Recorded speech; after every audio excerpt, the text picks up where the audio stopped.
ईश्वर के घर देर है, God mills grind slow but sure. ईश्वर के घर क्या है? देर है, अंधेर अंधेर नहीं। हाँ, सब्र रखिएगा। यदि आप सच्चे हैं तो भगवान आपके साथ हैं। जी क्या गुनाह किया था आपने कि यहाँ आ गए? महाराज जी, हमारी बहू ने सुसाइड कर लिया। हमने उसे बहुत अच्छे से रखा था, अच्छा, पता ही नहीं चला कि उसको क्या हुआ और सुसाइड कर गए। तो फिर आप जेल कैसे आ गए? उनके माँ बाप ने, उनके परिवार ने? हाँ, परिवार ने हम लोग सभी को फंसा दिया। तो आप ससुर हैं बहू के, मतलब आपका बेटा कहाँ है? बेटा ये है। तो बेटा भी जेल में है? हाँ, दो बेटे हैं, दोनों जेल में। ओहो, तो कितने समय से आप यहाँ हैं? चौथा साल चल रहा है।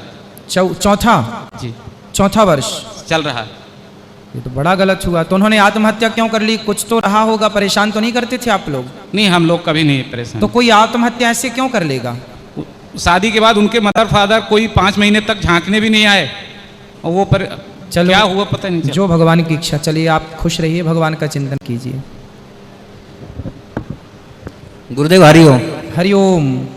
गुरुजी, मैं ये पूछना चाहता हूँ, जो गलती करता है उसका कष्ट तो दुनिया भोगती है, लेकिन अंधांधी ने कौन सी गलती करी श्री श्रवण जी के पिताजी ने? श्रवण के माता पिता ने कौन सी गलती की? जी, श्रवण के माता पिता का इतिहास है कि श्रवण के जो पिताजी थे वो एक सेठ थे। उनके घर में एक काम करने वाली आती थी, तो उनका ना उसके साथ प्रेम हो गया। जी। तो जब प्रेम हुआ तो जो वो काम करने वाली स्त्री आती थी ना, उसके पति को पता चल गया कि मेरी पत्नी का इस सेठ के साथ कोई चक्कर है। तो उसने राजा के दरबार में जाकर कहा, महाराज मुझे न्याय दो, मेरी पत्नी को बरगला करके ये सेठ ने अपने काबू में कर लिया है। तो राजा ने बुलाया दोनों को कि आओ। दोनों से पूछा सेठ से कि तुमने इसकी पत्नी के साथ दुराचार किया है?